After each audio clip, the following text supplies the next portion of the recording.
Angkatan bersenjata Rusia merilis rekaman detik-detik drone Lancetnya menghantam sebuah jembatan penyeberangan. Jembatan ini disebut kerap digunakan militer Ukraina. Rekaman detik-detik serangan beredar di Telegram pada Senin 3 Juni 2024. Dalam keterangan unggahan disebutkan drone Lancet tidak mengizinkan Angkatan bersenjata Ukraina untuk melakukan penyeberangan lagi melintasi sungai Volchia. Serangan tepat dari amunisi yang berkeliaran menghancurkan lapisan jembatan MTU-72.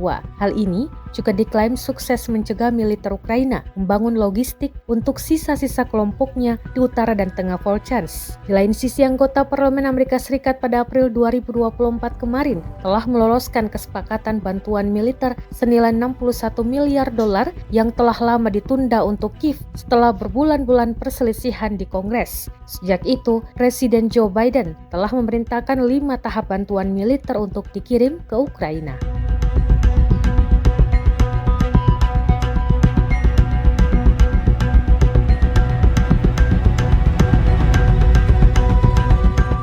Download Tribun X sekarang, menghadirkan lokal menjadi Indonesia.